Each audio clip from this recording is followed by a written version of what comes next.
భారతదేశంతో అమెరికాకి సంబంధించినటువంటి ఫ్రీ ట్రేడ్ అగ్రిమెంట్ ఇంకా పూర్తి కాలేదు. కుదుర్చుకుందాం అని ఇద్దరు మాట్లాడుకున్నారు అంతవరకే.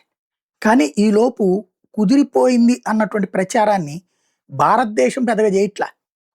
హడావిడి చేయట్లా భారతదేశం. కానీ చేస్తున్నది హైయెస్ట్ ఎవరంటే అమెరికా. మొన్న యూరప్ దేశాలు కూడా అంతే. భారతదేశంతో ఉర్సులైన వండర్లేని వాళ్ళు వచ్చి ఒప్పందం అన్న తర్వాత పూర్తి స్థాయిలో ఇంకా ఏ ఏ వస్తువుల మీద పెరుగుతుంది, ఏ ఏ వస్తువుల మీద తగ్గుతుంది అనేది కన్ఫర్మేషన్ అవ్వలా. కానీ ఈలోపు పెద్ద ఎత్తున వాళ్ళు ప్రచారం చేశారు. ఎందుకు చేసుకుంటున్నారు వీళ్ళిద్దరూ కూడా? యూరోపియన్, అమెరికా 2 కోణాలు. వాళ్ళ దేశాల్లో ఎదురవుతున్న ఆర్థిక సంక్షోభాన్ని కంట్రోల్ చేయడానికి లేదు భారత్ లాంటి 145 కోట్ల మార్కెట్ ఉన్నటువంటి దాంతో మేము ట్రేడ్ అగ్రిమెంట్ చేసుకుంటున్నాం అని చెప్పడం ద్వారా వాళ్ళ ప్రజల్లో, వాళ్ళ వ్యాపార పారిశ్రామికవేత్తల్లో ఓ ధైర్యాన్ని ఇవ్వడం, వాళ్ళు పారిపోకుండా ఆపటం. నెంబర్ 2 వచ్చేటప్పటికి ఎపిస్టన్ ఫైల్స్లో యూరప్ దేశాల నేతలే ప్రధానంగా ఉన్నారు. అమెరికా వాళ్ళు, యూరోపియన్ దేశాల నేతలు.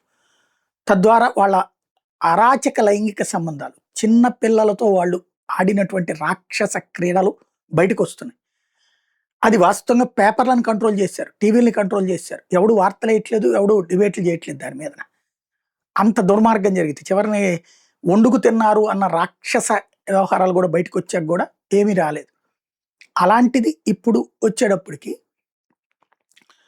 ఆ ఇష్యూ నుంచి డైవర్ట్ చేయడానికి ఈ ఇష్యూ వైపుకి తీసుకొచ్చారా అన్నది ఇక్కడ డౌట్ అన్నమాట.